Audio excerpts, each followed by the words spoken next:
Teraz si pustím 3 videá AI modeliek s tým, čo som ja sám schopný, dúfam teda v čo najvyššej kvalite vytvoriť. Poďme na to. Prvé video, obyčajné, modelka tam spieva, 140 000 pozretí. Poďme na druhé. Modelka len tancuje, 50 000 pozretí, ničím špeciálne video, ale samozrejme dobrý pohyb. Posledné a tretie video, 170 000 pozretí, modelka tancuje a spieva dokopy. Dúfam, že tieto videá ti niečo povedali. A teraz ti poviem, čo by ti mali povedať. Toto nie je žiadna moja hlavná modelka. Toto je modelka, ktorú sme vytvorili a na týždeň sme pridali 7 videí. Každý deň jedno video. Len kvôli tomuto, aby som to teraz mohol posunúť a ukázať dve veci. Prvá hlavná vec tak je extrémne realistický pohyb, ktorý si na tých videách môžeš všimnúť. Je to vytvorené cez Configure Workflow, ktorý si za chvíľu prezradíme. A druhá hlavná vec je tá, že tento workflow taktiež odstránil metadata na pozadí videa a okamžite tento profil bol schopný byť virálny. Nie je tam žiadne rozoznávanie toho, že by bol obsah AI alebo nie, žiadne pridávanie štítku, ani veci na pozadí toho, že by sa to video mohlo sekať, deformovať tvár modelky, jej pohyb alebo podobné veci. Poďme sa teda pozrieť na to, ako je tento workflow vytvorený, čo môže priniesť aj pre teba do budúcna, ak by si o ňo mal záujem. Modelka, ktorú si mohol vidieť, sa volá Vanessa Montierová. AI modelka, ktorá existuje 7 dní a hneď väčšina z jej videí išla virálna. Ale chcem k tomu povedať niečo úplne na rovinu. Toto nie je moja modelka, pomocou ktorej by som zarábal peniaze. Nikdy nelikujem svoje modelky a ani tebe to neodporúčam, keďže raz som to spravil a ľudia sú tak trocha závisliví a prišiel som o profil, ktorý mal 70 000 sledovateľov. Ak máš profil, ktorý ti zarába peniaze, funguje a nejakým spôsobom začína byť virálny, nikdy ho nelikuj. Nechaj si ho proste pre seba, pretože to je niečo individuálne, čo ty si schopný využiť a zarobiť z toho peniaze. Každopádne táto modelka vznikla hlavne preto, aby som ti vedel odprezentovať kvalitu toho, čo sa dá vytvoriť, teda čo aspoň ja považujem za pík toho, čo som ja schopný vytvoriť s AI-kom. Ak je tu niekto, kto je schopný tvoriť lepšie videá, ktoré vyzerajú viac realisticky, tak mu gratulujem, pretože je fakt dobrý. Ja som to spravil kvôli tomu, že som chcel ukázať reálny profil, reálne dosahy, reálne výsledky, takisto ako som aj v prvom videu, ktoré som na Configure vytvoril, ukázal fotky, ktoré tvoríme, postup ako ich tvoríme a kompletný workflow. Oba tieto workflowy sú spojené. Jeden je zameraný na fotky, preto bol samostatne, a tento je zameraný na videá. Tento, čo je zameraný na videá, tak je zameraný na teda dve spôsoby tvorby videa. Ako prvé je samostatné video, ktoré je vytvorené čisto cez prompt a zároveň je tam motion control. Táto motion control nie je ako cez klink, že sa dokáže posekať, že zmení ten pohyb, dá jej nejako nakrivo oči alebo niečo. Samozrejme chybu to spraviť môže. Je to prirodzené pri AI programoch. Lenže tým, že toto je čisto na AI modelky zamerané, tak sú tam samotné detailery na konkrétne veci, aby si to vždycky všímalo detaily a naštudovalo kompletne tú modelku predtým, ako spustíme samotnú generáciu videa. Čo sa týka marketingu, asi vieme, že fotky sú základ, ale videá sú alfa a omega. Pomocou fotiek dokážeme byť virálni, mať nejaké dosahy na karuseloch, ale fotky nikdy nepredávajú. Za to, čo predáva, je video. To, že ten človek si vytvorí alebo sa pozrie na tú modelku nejakým spôsobom, že majú podobné hobby, robí tam nejaké veci, je mu viac sympatická a nájde si k nej niečo, čo ho k nej jednoducho priťahuje. Samozrejme, čo je bežná vec pri AI videách, že robia veľa chýb. Najmä tie online programy ako napríklad Klink, Van a podobné veci, kde samozrejme toto sú dva najčastejšie používané. A následne, keď sa presunieme alebo zmeníme kompletne prostredie, tak si nemusíš predstaviť len určité videá. Si schopný si vygenerovať čokoľvek. A poďme si nejaké veci vymenovať. Video, kde modelka spieva, tancuje, hovorí do kamery. Teraz, čo je novinka, je to veľmi virálne, kde hrá nejaký šport a je tam nejaká reakcia ľudí, že je to veľmi virálne. Zároveň nejaký lifestyle content, ako sa presúva a žije svoj život. Zároveň, čo sme schopní spraviť, tak to nie je len o pohybe modelky, ale môže to byť aj o detaile tváre. Na konci dňa detaile tváre sú to, prečo koľkokrát som opäť napríklad aj ja generoval cez programy, ktoré používam stále online. Tým online programom sa vždycky budeme vrácať, pretože vždycky je to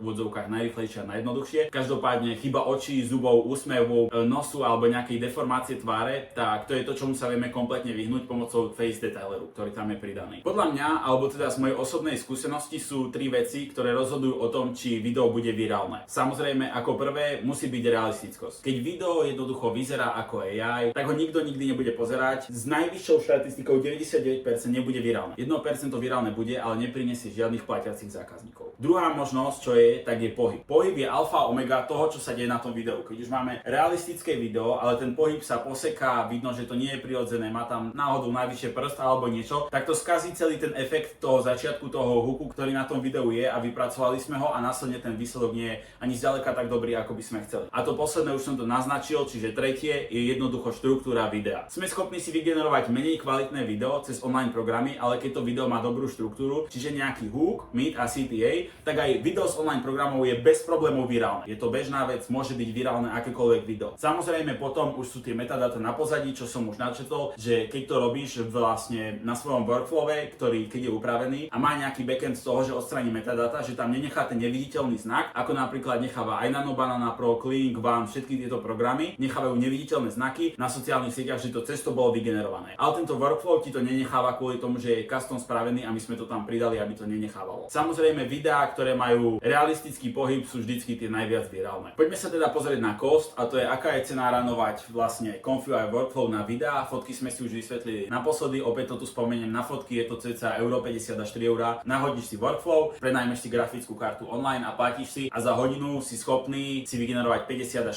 60 fotiek, samozrejme podľa toho, akú grafickú kartu si platíš. Čiže 50 až 60 fotiek za cca 2 eurá na hodinu na Runpode. Teraz sa bavíme o videách. Tak jedno video trvá cca 15 až 20 minút, s tým, že bavíme sa o tom, že väčšinou prvý pokus jednoducho vyjde. Nie je šanca, že by nevyšiel, pri najhoršom sa tam upraví jeden malý detail. Väčšinou to video je hneď na prvý pokus hotové, nemusí sa tam upravať niekoľko vecí. A keď to video je hotové, tak sme schopní si spraviť 3 až 4 videá za hodinu, s tým, že opäť sa bavíme o tom, že platíme tú grafickú kartu, kde platíme na tie videá, odporúčam silnejšiu grafickú kartu, takže 3 eurá na hodinu. Za 3 eurá sme schopní si spraviť viac menej 3-4 videá. To je proste úplne že realistický kost. Samozrejme môžeme platiť aj menej, ale pri tých videách, zrovna vyslovene pri tých videách, tak odporúčam vlastne silnejšiu grafickú kartu. Opäť jediné, kedy platíme, je keď generujeme. To znamená, že keď si vyberieme jeden deň na generáciu a strávime tam jednoducho 3 hodiny, tak sme schopní si za 3 hodiny si vygenerovať na celý týždeň fotky aj videá a mať to vybavené za ten najnižší kost. Neriešime žiadne tokeny ani žiadne veci na pozadí a členstva a podobné veci. Za mňa najväčšia výhoda ComfyUI nie je cena, ale je to kontrola. Pretože program online je nejako postavený. Je postavený na tvorbu AI fotiek. Nie je postavený na tvorbu AI modeliek. Program, ktorý je postavený na tvorbu AI modeliek, má tam detailer na tvár, celé telo, prsia, následne samozrejme spodné partie, akékoľvek detaily, čo sa týka prstov, nôh, tváre, nosu, zubov, vlasov, a keď si to všetko nastavíme alebo kedykoľvek presunieme tak, aby sme to chceli na našu modelku, ktorú máme vytvorenú v tejto galérii a zapamätanú, tak to bude vždycky 100-krát lepšie na konzistenciu a realisticitu ako tie online programy. A to mi nikto nemôže zobrať. To je proste pravda. Dôvod, prečo som sa rozhodol okolo ComfyUI spraviť úplne novú komunitu a prvú vlastne v Česku a na Slovensku, tak je jediný. Pretože tu vidím obrovskú dieru na markete. Keby to už kdokoľvek dávno predtým spravil, tak by bol strašný boss. Ja by som bol prvý nastúpený v jeho komunite. Čiže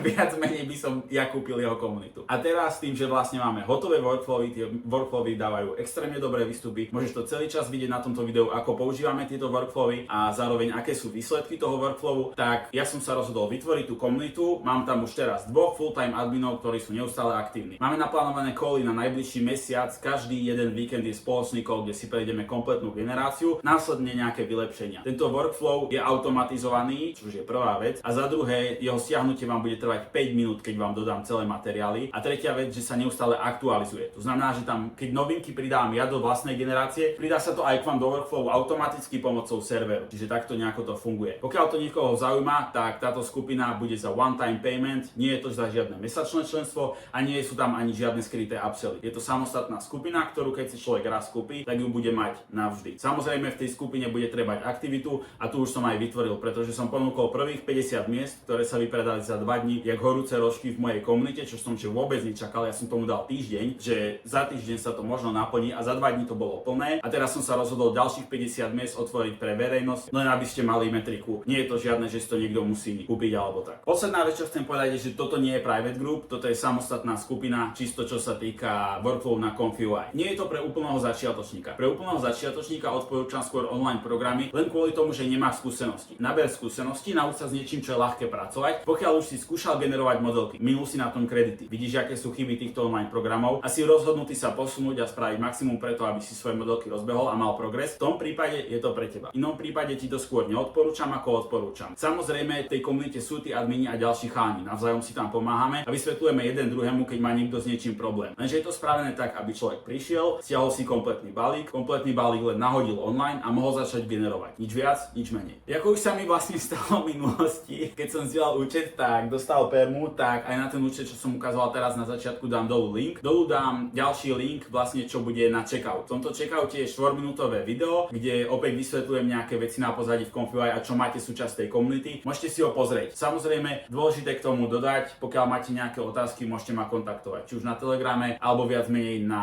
nejakých z mojich Instagramov, mám ich viac menej 3, tak si môžete vybrať. Ja dúfam, že sa vám toto video páčilo. Ďalšie video o ComfyUI bude o tom, že ukážem konkrétnu vec zo skupiny, aktivitu ľudí, výsledky ľudí a veci okolo toho, lenže tá skupina už bude vtedy uzavretá, to znamená, že potom zase dám nejaký dátum o mesiac, kedy to otvorím. Pokiaľ sa vám nechce čakať mesiac, chcete reálne vidieť teraz progres, chcete sa posunúť s vašimi AI modelkami, tak máte možnosť a reálne ich môžete využiť. Verím, že sa potenciálne oficiálne vidíme pri našej potenciálnej spolupráci a to je z tohto videa odo mňa všetko. Peace.